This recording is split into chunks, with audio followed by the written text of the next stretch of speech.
ఇక Trump Zelensky మధ్య మాటల యుద్ధం, వైట్ హౌస్ లో టెన్షన్.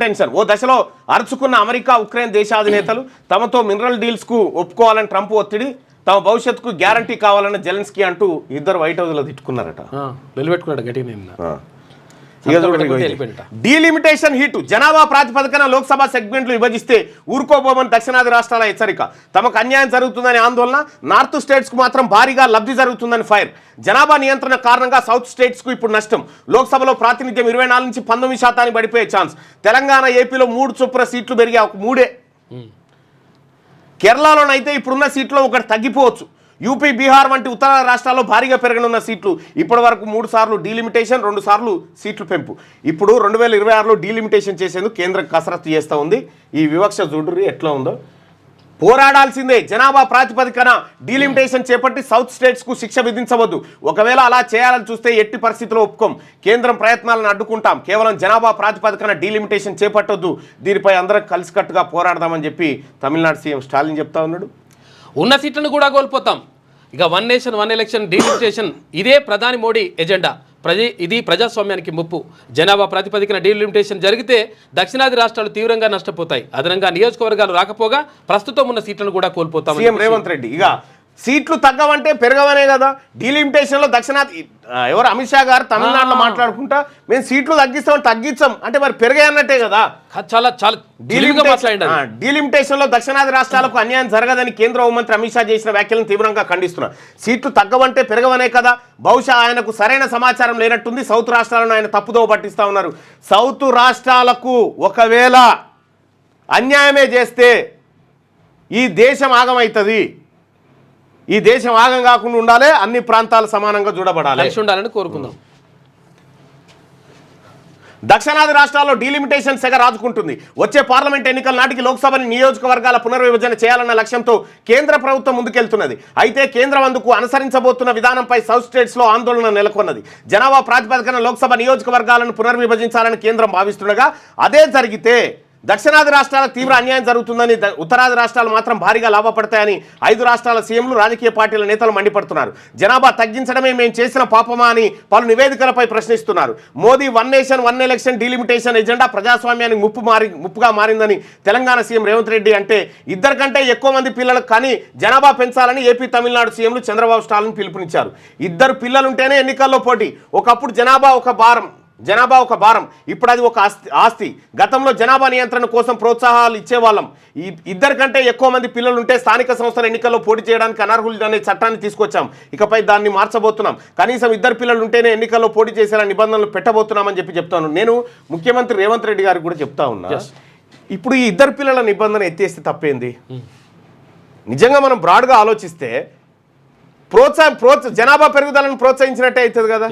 ఇది ప్రోత్సహించకపోగా మనం చేసిన జనాభా లెక్కలలో అప్పటికిప్పుడు తగ్గిపోయింది. సో కాబట్టి ఈ 2 పిల్లల నిబంధనను ఎత్తేయాలి. దక్షిణాది రాష్ట్రాల ప్రజలారా, జరిగినటువంటి అన్యాయం ఎంత ఘోరంగా జరిగిందో. 1951 నుంచి 81 మధ్య జనాభా విస్ఫోటనం జరిగితే దక్షిణాది రాష్ట్రాలు ఆ విస్ఫోటనాన్ని కొనసాగించి మనమే కంట్రోల్ చేసినాం. చంద్రబాబు డిఫరెంట్ నిర్ణయం తీసుకున్నాడు. అసలు యాక్చువల్గా ఇప్పటివరకు 2 పిల్లల కంటే ఎక్కువ ఉంటే పోటీ చేయడానికి వీల్లేదన్నారుగా. ఈయన 2 పిల్లలు మినిమం 2 పిల్లలు ఉంటేనే పోటీ చేయాలని పెట్టి, కనీసం 2 పిల్లలు ఉంటేనే సోడిగా తెలంగాణ రాష్ట్రం కూడా పని చేయాలి. సరే పిల్లలు లేకున్నా చేయొచ్చు కానీ అంటే ఎక్కువ ఉంటే చేయొద్దు అనేటువంటిది మాత్రం కరెక్ట్ కాదు. కేంద్ర మంత్రిగా కిషన్ రెడ్డి తెచ్చింది ఏంది? లొటపీస్ తెచ్చిండు. ఏదైనా కొత్త ప్రాజెక్టు స్పెషల్ ఫండ్స్ తెచ్చిండా సీఎం రేవంత్?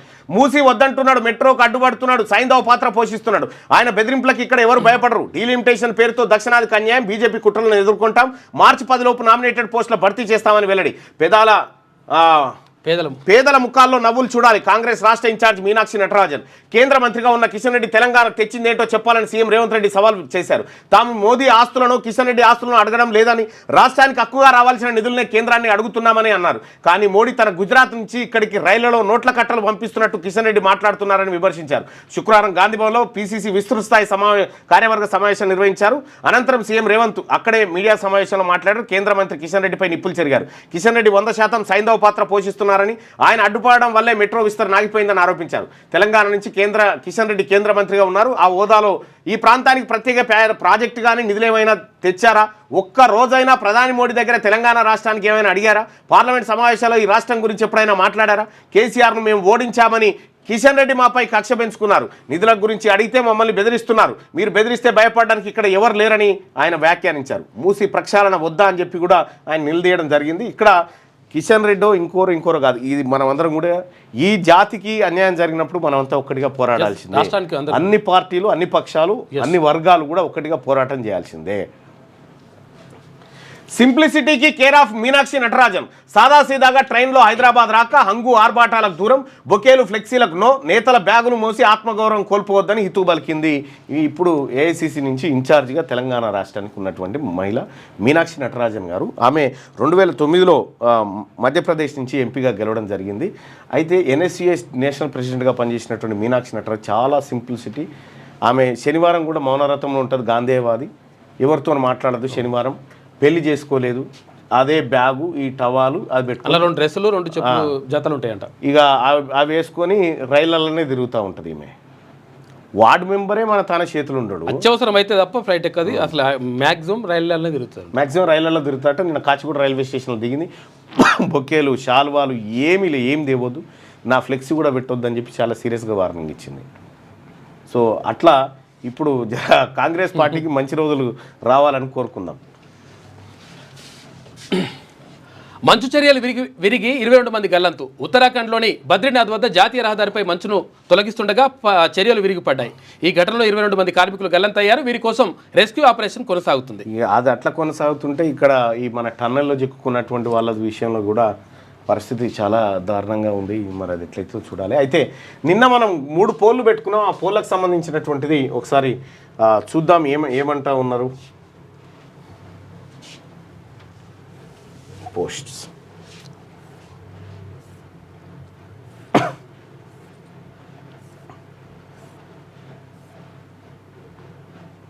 బాగానే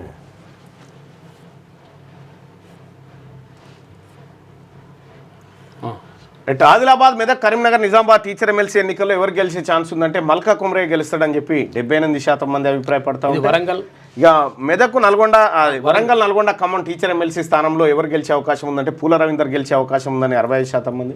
ఇక కరీంనగర్, మెదక్, నిజామాబాద్, ఆదిలాబాద్ పట్టభద్రుల స్థానంలో ఎవరు గెలిచే ఛాన్స్ ఉందంటే ప్రసన్న హరికృష్ణ గెలిచే ఛాన్స్ ఉందని 54%, అంజిరెడ్డి గెలిచే ఛాన్స్ ఉందని 24%, నరేందర్ రెడ్డి గెలిచే ఛాన్స్ ఉందని 19% మంది తమ అభిప్రాయాన్ని వ్యక్తం చేశారు నిన్న.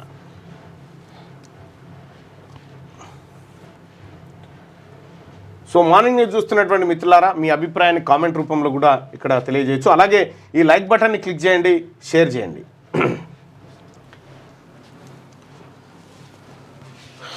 ఇక పిఎఫ్ వడ్డీ 8.25%. ఈపీఎఫ్ఓ వడ్డీని కేంద్రం మార్చలేదు. ఈసారి కూడా 8.25% ఇస్తామని ప్రకటించింది. దేశవ్యాప్తంగా ఈపీఎఫ్ఓ చందాదారులు 7 కోట్ల మంది ఉన్నారు. అయితే 2023-24లో వడ్డీ రేటు 8.15% ఉండగా గత ఫిబ్రవరిలో 8.25%కి పెంచిండ్రు. ఇక్కడ వంశరాజ్ సంఘం నాయకులు ఎవరైనా వచ్చారు చూడు. సెమీస్లో ఆస్ట్రేలియా భారీ వర్షం కారణంగా ఛాంపియన్స్ ట్రోఫీలో శుక్రవారం ఆస్ట్రేలియా ఆఫ్ఘనిస్తాన్ మధ్య జరిగిన ఆఖరి లీగ్ మ్యాచ్ రద్దయింది. దీంతో గ్రూప్ బిలో 4 పాయింట్లు సాధించిన కంగారులు ఇక టాప్ ప్లేస్లో సెమీస్ బర్త్ను ఖాయం చేసుకున్నారంట. ఇక టన్నెల్లో డెడ్ బాడీలు, జీపీఆర్ థర్మల్ స్కానర్లతో గుర్తింపు. స్పాట్ వద్దకు చేరుకున్న డిప్యూటీ డిఎంఎండ్హెచ్ఓ, ఫోరెన్సిక్ నిపుణులు. మట్టిని బయటకు తీసేందుకు ప్రత్యేక యంత్రాలు, తీవ్రంగా శ్రమిస్తున్న Singareni rescue and mines operation team. Nagar Kurnool జిల్లా దోమలపెంట వద్ద ఎస్ఎల్బీసీ టన్నెల్లో చిక్కున్న వారిని గుర్తించేందుకు రెస్క్యూ టీమ్స్ పలు విధాలుగా గాలింపు చర్యలు చేపట్టాయి. ప్రమాదంలో గల్లంతైన 2 ఇంజనీర్లు, 2 ఆపరేటర్లు, 4 కార్మికుల్లో కొందరు చనిపోయినట్టు తెలుస్తుండగా వారి డెడ్ బాడీ ఆనవాళ్లు జీపీఆర్ థర్మల్ స్కానర్తో శుక్రవారం గుర్తించినట్టుగా తెలుస్తూ ఉంది. రాలేదా? సో ఇక్కడ ఇప్పుడు 4 ఎమ్మెల్సీ స్థానాలు కాంగ్రెస్ పార్టీకి రాబోతూ ఉన్నాయి. ఏది మండల్లో ఈ 4 ఎమ్మెల్సీ స్థానాల్లో 4కి 4 బీసీలకు కేటాయించి, ఆ బీసీలకు కేటాయించిన దాంట్లో 2 ఎంబీసీలకు 2 బీసీలకు కేటాయించాల్సినటువంటి అవసరం ఉంది. ఈ 4కి 4 బీసీలే అర్హులు. 5 ఉంటే 4 కాంగ్రెస్ పార్టీకి వస్తున్నాయి, 1 బీఆర్ఎస్ పోతుంది. కాబట్టి బీఆర్ఎస్ పార్టీ కూడా బీసీలకే మీరు బీసీలకు ఇవ్వండి. ఆయన ఉన్నాడు కదా ఇప్పుడు ఎవరు మన దాసోశ్రవణ్ దాసోశ్రవణ్ ఫోరెన్సిక్ బృందానికి పిలుపు. టన్నెల్ లోపల మృతదేహాలను గుర్తించిన రెస్క్యూ టీం శుక్రవారం సాయంత్రం 2 డెడ్ బాడీలను వెలికి తీసినట్టు సమాచారం. శనివారం ఉదయం వరకు మిగతా డెడ్ బాడీలను బయటకు తీసే అవకాశాలున్నాయి. 2 డెడ్ బాడీలు తీసిరట. మృతదేహాల ఆనవాలను గుర్తించగానే ఉటావుట్టిన ఫోరెన్సిక్ నిపుణుల బృందాన్ని నాగర్ కర్నూలు జిల్లా డిప్యూటీ డిఎంఎన్హెచ్ఓ తారాసింగ్ పిలిపించారు. DNA టెస్టుల అనంతరం డెడ్ బాడీలను గుర్తించి బంధువులకు అప్పగిస్తారు. సమాచారం ఈ ప్రక్రియ పూర్తయ్యేలోగా ప్రభుత్వం నుంచి అధికారిక ప్రకటన, పరిహారం చెల్లింపు అంశాలు ఉంటాయని చెప్పి తెలుస్తూ ఉంది. మొత్తానికి డెడ్ బాడీలు దొరుకుతూ ఉన్నాయట ఇప్పుడు టన్నెల్లో. ఏడు పోయినావు బాయ్ సాబ్ దా అటు నిలబడు. ఏంది చెప్పు బాయ్ సాబ్ చెప్పన్నా. మాది 94లో వంశరాజుగా మార్చుకున్నాము. పాత కులం పేరుండే. ఉమ్మడి రాష్ట్రంలో కాక ఇంకా అయితే ఇతర రాష్ట్రాల్లో కూడా దీన్ని వంశరాజుగా నామకరణం చేసి అభివృద్ధి చేస్తున్నాం సంఘాన్ని. 14 సంవత్సరాలు జనరల్ సెక్రటరీగా పనిచేసినాం ఉమ్మడి రాష్ట్రానికి. డిమాండ్స్ ఏంటి? వంశరాజులకు గుర్తింపు లేదు. వంశరాజులతో పాటు ఎంబీసీని కూడా ఏర్పాటు చేసింది మనమే 2000 సంవత్సరంలో. చాలా కులాలు 50-60 కులాల దాకా కూడా గుర్తింపు లేని కులాలు ఉన్నాయి. వాటికి రాజకీయంగా వార్డు మెంబర్, సర్పంచ్ కూడా గెలవని పరిస్థితులు ఉన్నాయి.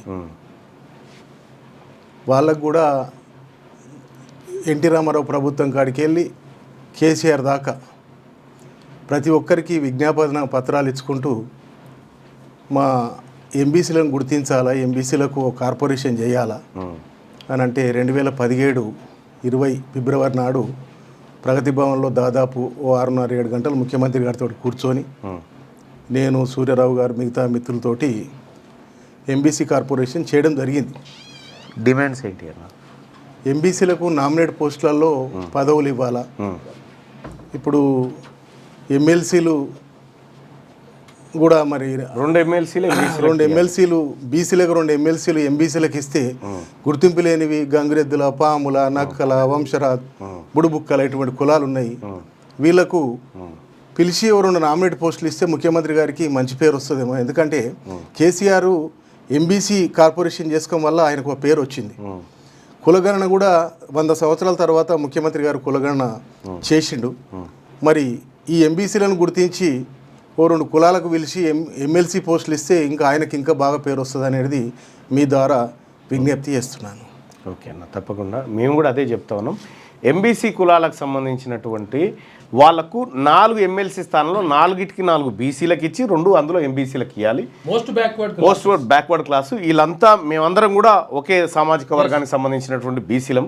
మా వాళ్ళ బతుకులు మారాలంటే ఖచ్చితంగా రాజకీయ వాటా దక్కాల్సిందే. ఆ వాటా దక్కడం కోసం మా సోదరులు అయినటువంటి ఎంబీసీ కులాలను మేమందరం కూడా కలుపుకొని పోయి ఒక భారీ ఉద్యమాన్ని తీసుకొస్తాం. ఇప్పుడు రేపో మాపో 3 తారీఖు అంటే ఎల్లుండి ఈ ఎమ్మెల్సీ ఎన్నికల ఫలితాలు వస్తాయి. జస్ట్ అది ట్రైలర్ మాత్రమే. ఒరిజినల్ సినిమా అతి త్వరలోనే మంచిగానే ఉంటుంది. కానీ తెలంగాణ రాష్ట్ర ప్రభుత్వానికి ఈ వేదిక నుంచి మేము చేస్తున్నటువంటి విజ్ఞప్తి ఏంటంటే ఎంబీసీ కులాలకు వాటా దక్కాలి. బీసీలందరికీ దక్కుతున్న వాటనే తక్కువ, దాంట్లో ఎంబీసీలకు మొత్తమే దక్కట్లేదు. కాబట్టి 30% ఎంబీసీలు ఉన్నాం. మరి ఈ ఇంతమంది ఉన్నటువంటి ఎంబీసీలకు న్యాయం జరగకపోతే ఎట్లా? కాబట్టి ఈ ఏబిసిడి వర్గీకరణ అయినా ఎంబీసీలకు ఇంకా రాజకీయ అసలు ఇంప్లిమెంటేషనే లేదు. ఇంప్లిమెంటేషనే లేదు. ఇప్పుడు ఏంటంటే ఈ ఎంబీసీల దాంట్లో ఎంబీసీ జనాభాలో 10% కూడా లేరు ఇప్పుడు ఉన్న అప్పర్ క్యాస్ట్. ఈ జనాభాలో ఈ వంశరాజులు, మా వంశరాజు సోదరులు ఉన్నారు, వాళ్ళ ఇండ్ల కంటే తక్కువనే మీ ఇండ్లు. 30% ఎంబీసీలు ఉన్నారు, వాళ్ళ ఇండ్ల కంటే తక్కువనే మీకు. ఇవాళ మా సోదరుడు వచ్చిండు, మా సోదరుడితో పాటు వీళ్ళందరినీ కూడా ఈ రాష్ట్ర ప్రభుత్వం అందరినీ గురించి ఎంబీసీల గురించి మాట్లాడాలి, ఎంబీసీలకు రావాల్సినటువంటి హక్కులు ఇవ్వాలి. ఇది రాహుల్ గాంధీ గారి ఆలోచన. ఆ ఆలోచన ప్రకారం జరగాలి. ఓకేనా? Thank you. కూర్చో మాట్లాడదాం మళ్ళీ. రైట్గా వరంగల్ ఎయిర్పోర్టుకు కేంద్రం గ్రీన్ సిగ్నల్. రాష్ట్ర ప్రభుత్వం విజ్ఞప్తితో కేంద్ర మంత్రి రామ్మోహన్ నాయుడు ఉత్తర్వులు. ఎయిర్పోర్ట్ అథారిటీకి లేఖ రాసిన పౌర విమానయాన శాఖ.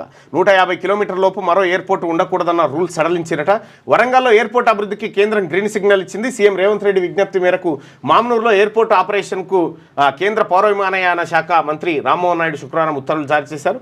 శంషాబాద్ ఎయిర్పోర్ట్ నుంచి 150 కిలోమీటర్ల పరిధిలో మరో ఎయిర్పోర్ట్ ఉండకూడదని గతంలో జేఎంఆర్ సంస్థతో ఒప్పందం ఉంది. దీనిపై పలుమార్లు కేంద్ర మంత్రి రామ్మోహన్ నాయుడుతో సీఎం రేవంత్ రెడ్డి చర్చించారు. దీంతో ఈ అంశంపై పౌర విమానయాన శాఖ గత నెల 25న ఎయిర్పోర్ట్ అథారిటీ ఆఫ్ ఇండియా చైర్మన్కు లేఖ రాసిందట.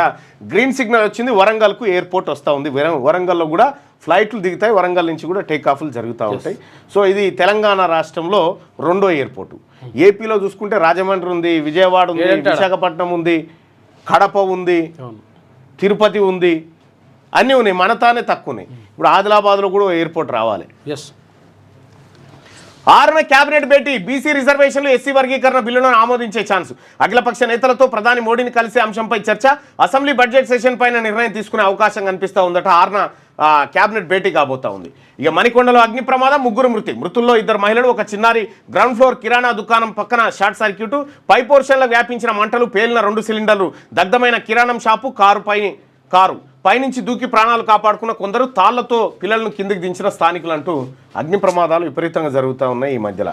కేంద్ర రాష్ట్ర ప్రభుత్వాలు సహకరించుకోవాలి. జాతీయ విద్యా విధానం అమలు ఉమ్మడి బాధ్యత. ఇక్కడేమో వివక్ష చూపుకుంటా మళ్ళీ సహకరించుకోవాలని చెప్తా ఉన్నారా? ఉమ్మడి బాధ్యత అని చెప్పేసి రాజ్నాథ్ సింగ్ అంటుండు. హైదరాబాద్కు ప్రపంచంలో మంచి గుర్తింపు ఉందన్న కేంద్ర మంత్రి. ఈ దేశ రక్షణ రంగంలో తెలంగాణ కీలక పాత్ర అని చెప్పేసి సీఎం రేవంత్ రెడ్డి అన్నాడు. Hyderabad Bengaluru defence industrial corridor ప్రకటించాలని విజ్ఞప్తి. ఇక డిఆర్డిఓలో విజ్ఞాన్ వైభవ్ సైన్స్ ఎగ్జిబిషన్ ప్రారంభం సందర్భంగా మాట్లాడి కులగణన రీసర్వే పూర్తి. ఇవ్వని అయ్యగబట్టలే ఇది కులగణన. 18 లక్షల మంది చేసుకోకపోతే, కుటుంబాలు చేసుకోకపోతే 18,000 మంది 18,000 కుటుంబాలకు ఫ్యామిలీలే నమోదు. ఫస్ట్ సర్వేలో మిగిలిపోయిన కుటుంబాలు 3.56 లక్షలు. రీసర్వే చేసిన వీరిలో 5.21% కుటుంబాలే నమోదు. 2 సర్వేలు కలిపి మొత్తం 97.07% పూర్తి. రీసర్వేకు కేసీఆర్, కేటీఆర్, హరీష్ రావు దూరం. వీళ్ళ సంగతి తర్వాత చెప్దాం. కానీ ఫస్ట్ ఏంటంటే ఈ కులగణన ఊగన అయ్యకు బట్టలే, ఊగన అవ్వకు బట్టలే. నెగ్లెక్ట్గా జరిగిపోయింది, చాలా నెగ్లెక్ట్గా. పట్టించుకోవాలి. దాని మీద గట్టిగా ప్రకటనలు కూడా ఇవ్వాలి. పట్టించుకోలేదు. దాని ప్రకటన లేదు, ఏమీ లేదు. జనాభా ముస్లింల జనాభా తగ్గిపోయింది ఏంటి రాష్ట్రంలో. ఇది చాలా ఆశ్చర్యమైనవి. పిల్లలను అయితే యాడ్ చేయలేదు. సింపుల్ ఎగ్జాంపుల్, నిన్న నేను మళ్ళా టోల్ ఫ్రీ నెంబర్ కాల్ చేసిన. ఇంట్లో వాళ్ళు వచ్చినప్పుడు అమ్ముండే, ఊర్లో అమ్ముంటే చెప్పినావు అమ్మ అంటే అందరి పేర్లు చెప్పిన బిడ్డ అన్నది. సరే అని నాది మా వైఫ్ ది పిల్లలది ఉండే. సరే నిన్న టోల్ ఫ్రీ నెంబర్ కాల్ చేస్తే నాకు మళ్ళీ క్యాండిడేట్ కాల్ చేసిండు ఊరతను. అన్న ఇట్లా మళ్ళీ కాల్ చేసినావా అంటే అసలు చెక్ చేయండి అని చెప్పిన. పిల్లల పేర్లే లేదా, పిల్లల పేర్లే లేవా. మళ్ళా నిన్న నేను మళ్ళీ ఆధార్ కార్డు పంపించి ఎంట్రీ చేయించిన. గది గంత నెగ్లెక్ట్గా జరిగిపోయింది సర్వే. ఈ సర్వేని ఎట్టి పరిస్థితిలో తీన్మార్ మల్లన్న ఒప్పుకునే పరిస్థితే లేదు. సరే ఆ 42% రిజర్వేషన్ అంటారుగా, అవి రాహుల్ గాంధీ గారి మాట కట్టుబడి చేస్తాం. కానీ ఖచ్చితంగా తెలంగాణ రాష్ట్రంలో బీసీ ప్రభుత్వం ఏర్పడ్డ తర్వాత పకడ్బందీగా దాన్ని సర్వే చేస్తాం, చేసి చూపిస్తాం కూడా. జిరాక్స్ ఇస్తాం దాన్ని ఎట తీయాలని. రెడ్డిగా ఆంధ్రజ్యోతిలో ఉన్నటువంటి వార్తలు చూద్దాం. సొరంగంలో 5 చోట్ల మెత్తని భాగాలు ఉన్నాయంట. ఐక్వాఐ, తర్వాత ఐపీఆర్, జీపీఆర్ టెక్నాలజీతో గుర్తింపు. అవి మృతదేహాలు కావచ్చు, కాకపోవచ్చు. ఆ ప్రాంతాల్లో బురద మట్టిని తవ్వుతున్న మైనర్లు అయితే అసత్య వార్తలు ప్రచారం చేస్తున్నారని చెప్పేసి నమ్మొద్దు అని చెప్పేసి. కార్మికుల గుర్తింపులో ప్రగతి ఉంటే చెప్తామని చెప్పి కలెక్టర్ చెప్పిండు. టన్నెల్లో బోరింగ్ మిషన్, గ్యాస్ కట్టర్లతో వేరు చేస్తున్న ఎన్డీఆర్ఎఫ్ సిబ్బంది ఆ టన్నెల్లో బోర్ ఉంది కదా, అది కూలిపోయింది కదా, దాన్ని బాగా చేస్తున్నట్టే కలెక్టర్ మాట్లాడారు. ఏం చేస్తాం ఇక, అది విషాదవద వార్త. దక్షిణాది రాష్ట్రాలు తిరుగుబాటు తప్పదు. జనాభా ప్రాతిపదికన లోక్సభ సీట్లు పెంచే కుట్ర. దీంతో ఉత్తరాది రాష్ట్రాలకే భారీగా ప్రయోజనం. దక్షిణాది ఓట్లతో పని లేకుండా గెలవాలనే ఎత్తుగడ. జనాభా నియంత్రణ పాటించిన దక్షిణాదికే శిక్ష. ఇప్పటికే పన్నుల వాటాలో తెలంగాణకు అన్యాయం. మేము రూపాయి ఇస్తే 42 పైసలు వెనక్కి వస్తోంది. బీహార్కు 7 రూపాయలు 60 పైసలు, యూపీకి 3 రూపాయలు ఇస్తున్నారు. మోడీ కుట్రను ఖచ్చితంగా తిప్పికొడతాం. ఇతర భాషలను బలవంతంగా రుద్దితే ఊరుకోం. విలేకరుల సమావేశంలో సీఎం రేవంత్ వ్యాఖ్యలంటూ ఇది తెలంగాణనే కాదు, ఇటు దక్షిణాది రాష్ట్రాలన్నీ కూడా అలర్ట్ కావాల్సినటువంటి సమయం ఆసన్నమైంది. సో ఇట్లా నరేంద్ర మోడీ గారు వేసినటువంటి స్కెచ్, ఆర్ఎస్ఎస్ కుట్ర అన్నీ ఇందులో కలగలిపి ఉన్నాయి. ఈ దేశాన్ని వాళ్ళు కలిపేతందుకు కాదు, విడగొట్టేతందుకు జరుగుతున్న వ్యవహారం లెక్క కనిపిస్తూ ఉంది ఈ వ్యవహారం అంతా చూస్తూ ఉంటే. కిషన్ రెడ్డి సైంధవుడు తెలంగాణ అభివృద్ధి లేటెస్ట్ న్యూస్ తెలుగు మరియు ఇంగ్లీష్ అప్డేట్స్ కోసం ఇప్పుడే క్యూన్యూస్ అఫీషియల్ యాప్ ని ప్లే స్టోర్ నుండి డౌన్లోడ్ చేసుకోండి. సరికొత్త సమాచారాల కోసం క్యూన్యూస్ వెబ్సైట్ ని ఫాలో అవ్వండి. ఛానల్లో ప్రాంతీయ, జాతీయ, అంతర్జాతీయ వార్తలు వీక్షించండి. లైక్ చేయండి.